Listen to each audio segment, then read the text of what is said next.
Live आहे का रे? पवन live आहे. दिंडोरी तालुका आणि जो पूर्ण आपला पश्चिम पट्टा आहे त्याच्यामध्ये कळवण, त्याच्यासोबत सटाणा, बागलाण या सर्व तालुक्यामध्ये पण पाऊस मोठ्या प्रमाणात पडणार आहे. परंतु एक्स्ट्रीम हेवी रेनफॉल जो आहे शॉर्ट ड्युरेशन मध्ये, ज्यांना आपण क्लाउड बस्ट म्हणतो, त्याच्या जो अंदाज आहे ते बेसिकली त्र्यंबकेश्वर, इगतपुरी आणि नाशिक या जो नाशिक शहराचे जो पश्चिम भाग आहे त्या ठिकाणी दर्शवण्यात आलेला आहे. जसे जसे वेदर मॉडेल्स अजून डेव्हलप होतील आणि अजून आपल्याला हवामानचे इशारा मिळेल तशा आपल्याला अजून ऍक्युरेटली लक्षात येणार आहे की नेमकी कुठे आपल्याला जास्त लक्ष देण्याची गरज आहे. सन्माननीय मुख्यमंत्री महोदयांनी आज सकाळी जो बैठक घेतली त्याच्यामध्ये स्पष्ट निर्देश दिलेले आहे की लागणारे सर्व अनुषंगाने गोष्टीच्या नियोजन आपल्याला करायचे आहे. त्याच्या अनुषंगाने साहेबांचे दिलेल्या निर्देशानुसार खालीलप्रमाणे या ठिकाणी नियोजन करण्यात येत आहे. नंबर 1 की उद्याच्या दिवशी नाशिक शहर वगळून, नाशिक शहरच्या संदर्भामध्ये म्हणजे पाऊस राहणार आहे, परंतु त्याच्या जो स्थानिक नियोजन आहे नाशिक शहर महानगरपालिकाचे सन्मान्य महापौर आणि सन्मान्य मनपा आयुक्त आज करणार आहे. परंतु नाशिक शहर वगळून जो उर्वरित ग्रामीण भाग आहे, नाशिक तालुक्याचे इगतपुरी तालुका आणि त्र्यंबकेश्वर तालुका या 3 तालुक्यामध्ये सर्व जो आठवडी बाजार असेल, शाळा असेल, कॉलेजेस असेल, या सगळे उद्याच्या दिवशी बंद राहणार आहे. सर्व लोकांना माझी सूचना आहे, विनंती आहे की उद्या जोरात पाऊस असण्याची शक्यता असल्यामुळे सर्व शेतकरी बांधवाला पण विनंती आहे की आपण शेतात जाण्याचा विषय उद्या टाळावा. आणि कुठल्याही प्रकारच्या म्हणजे अति आवश्यक नसेल कुठल्याही प्रकारचा प्रवास उद्याचे दिवस आपण करू नये.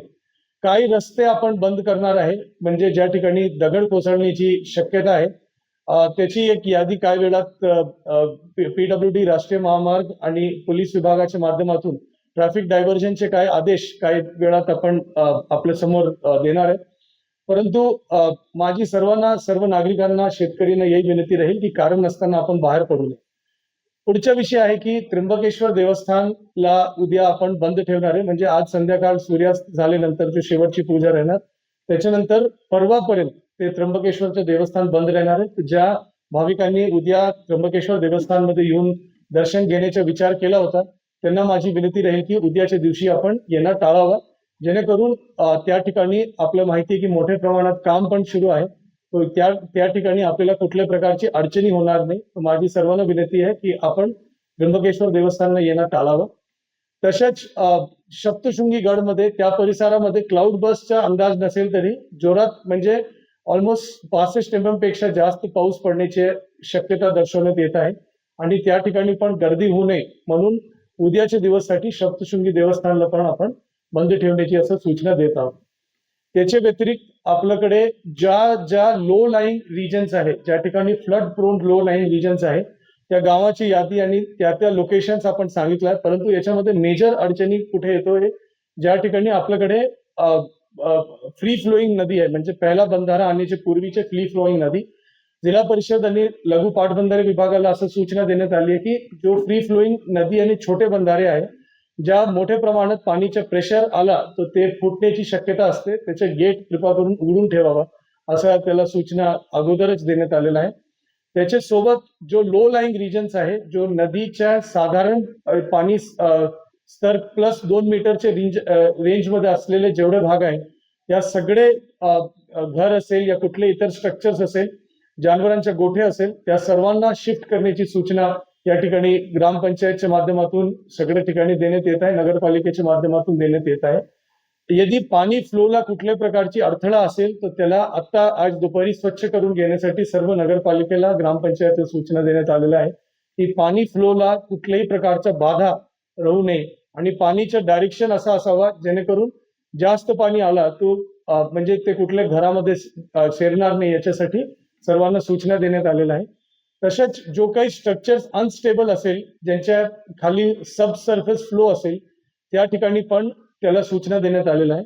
नाशिक जिल्ह्यामध्ये लँडस्लाइड प्रोन विलेज एक भी नाही आहे, परंतु आपल्याकडे हे जो दगड पडतो त्यासारखे काही गाव आणि लोकेशन्स आहेत त्याच्यासाठी सूचना देण्यात आल्या.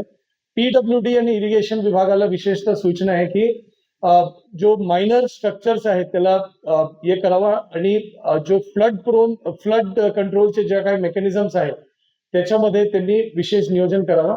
जो कालवा आहे, जो कॅनल्स आहे, त्याला रिकामी ठेवावं सो दॅट ओव्हरफ्लोचं पाणी त्याच्यामध्ये सोडता येतो, ते ऑटोमॅटिकली तिथून जाणार आहे.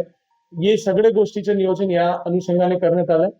आणि शेवटची गोष्ट आहे की अपॉइंटमेंट केलेली नाहीये बूथ लेवल एजंटची. प्रत्येक राजकीय पक्षांना 4,919 4919 एवढे BLA ची अपॉइंटमेंट करणं अपेक्षित आहे. कुठल्याही राजकीय पक्षांनी आतापर्यंत 4,919 BLA ची अपॉइंटमेंट केलेली नाहीये. सर्व राष्ट्रीय, राज्य व स्थानिक स्तरावर RUPP जो आहे, त्या सर्वांना माझी विनंती आहे की आपण ताबडतोब BLA ची अपॉइंटमेंट करावा, जेणेकरून अचूकपणे SIR ची प्रक्रिया पार पडते. ठिकाणी नाकाबंदी लावून प्रत्येक टुरिस्ट किंवा जे काही पर्यटक आहेत त्या पर्यटकांना आव्हान करून आज रात्रीपासून आपली नाकाबंदी स्ट्रिक्ट आहे. आम्ही डे आणि नाईटचा सगळा बंदोबस्त आम्ही एकत्र करतात. हेडक्वार्टरमधून त्यांना प्रत्येक पोलीस स्टेशनला जो आहे तो फोर्स देण्यात येईल आणि त्याप्रमाणे नाकाबंदीचं सगळं नियोजन करून अनावश्यक पर्यटक त्या ठिकाणी जाणार नाही त्याची दक्षता घेण्यात येईल. दुसरा महत्वाचा मुद्दा जसा वॉटरफॉलच्या संदर्भात सांगितलं ते वॉटरफॉलचे मुद्दे आणि आमच्या सगळ्या विभागाची जी आहे ती विभागाची अतिशय चांगल्या पद्धतीने कोऑर्डिनेशन राहील आणि ह्या कोऑर्डिनेशनच्या माध्यमातून अनुचित कुठलाही प्रकार घडणार नाही. आणि जर समजा असं काही परिस्थिती तयार झाली तर तात्काळ त्या ठिकाणी रिस्पॉन्स देण्यात येईल. त्यासाठी सगळ्या वरिष्ठ अधिकाऱ्यांचं नियोजन, हेडक्वार्टरमधलं मनुष्यबळ, हेडक्वार्टरमधील अधिकारी आणि पोलीस स्टेशनचे डे नाईटचा स्टाफ अशामध्ये सगळ्या प्रकारचं नियोजन जे आहे ते सगळ्या प्रकारचं नियोजन त्या ठिकाणी करण्यात येईल, जेणेकरून आम्हाला रिस्पॉन्स तात्काळ त्या ठिकाणी करतो. पोलीस ह्या दिवशी मागच्या वर्षी 68% आसपास होता. त्यामुळे जे धरणचक्रामध्ये पाऊस झाला तरी आपल्याकडे चांगल्या प्रकारे फ्लड ऍब्सॉर्प्शन करण्यासाठी पॉकेट्स आहेत. त्यामुळे आपण मेजरली जो काही फ्लड असेल तो आपण ऍब्सॉर्ब करूया धरणामध्ये, जेणेकरून धरणात साठे पण आपले वाटतील आणि त्या दृष्टिकोनातून जे आहे फ्लडच्या कंट्रोल करण्यासाठी आपल्याला त्याचा हातभार लागणार आहे. तर याच्यामध्ये आमच्या वरिष्ठ स्तरावरून प्राप्त सूचनेनुसार आम्ही आता उद्याचे जे तात्पुरते म्हटले आहे त्र्यंबक एरियामध्ये इगतपुरी आणि पेठ, आपण जे मध्ये इगतपुरी आहे किंवा तिथे 5 सप्ताहांना ते अपडेट होत आहे. त्या दृष्टिकोनातून आम्ही सगळ्या नंबरच्या अधिकाऱ्यांच्या ज्या सुट्ट्या आहेत त्या रद्द केलेल्या आहेत आणि प्रत्येक पूर्ण जी टीम आहे धरण प्रमुख असतील त्यांना आपण धरण क्षेत्र उपस्थित राहण्याच्या सूचना निर्गमित करण्यात आलेल्या आहेत.